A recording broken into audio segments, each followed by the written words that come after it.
The prevailing story in Washington and Tel Aviv is one of a cornered state. Iran is allegedly buckling under continuous military strikes. These strikes were designed with a specific psychological end goal: to drive the Iranian public into the streets and force a regime change from within. However, this projection of an imminent collapse ignores a significant movement happening behind closed doors. Far from retreating, Iran has launched a quiet but aggressive diplomatic offensive. On March 21st, Iranian President Masoud Pezeshkian called Indian Prime Minister Narendra Modi.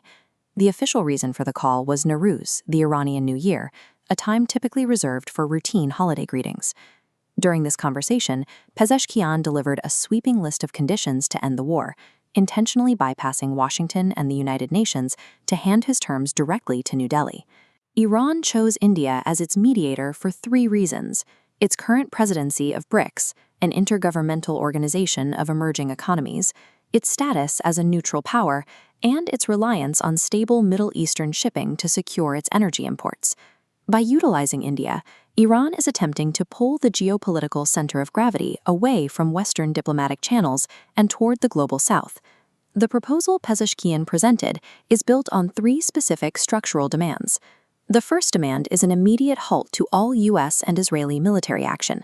This requirement allows Tehran to frame itself globally as a defensive actor responding to foreign aggression. Second, Iran requires binding structural guarantees against future attacks. They have explicitly rejected temporary ceasefires, which they believe only provide a window for their adversaries to regroup. The final condition is a total withdrawal of all U.S. military presence from the Middle East. For decades, these bases formed the backbone of petrodollar system, providing U.S. security to Gulf nations in exchange for oil trade in dollars. Fulfilling these demands would effectively dismantle the American security apparatus that has dominated the Middle East for half a century. These demands sit in direct opposition to the 5 military objectives currently pursued by the United States and Israel. This is a satellite image of the Natanz nuclear facility.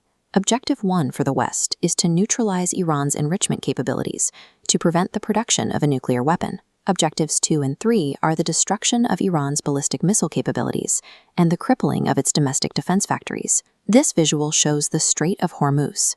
Objective 4 is to ensure Iran cannot weaponize the global energy supply by controlling the flow of oil through this choke point. Finally, Objective 5 is to sever Iran's proxy networks, such as Hezbollah, a Lebanese militant group acting as Tehran's primary regional deterrent. Achieving the U.S. and Israeli goals requires the total demilitarization of Iran, a state of affairs that cannot coexist with Iran's demand for absolute sovereignty. Despite months of airstrikes, Iran's central command remains operational, its state control has not fractured, and its internal defense production continues to generate hardware.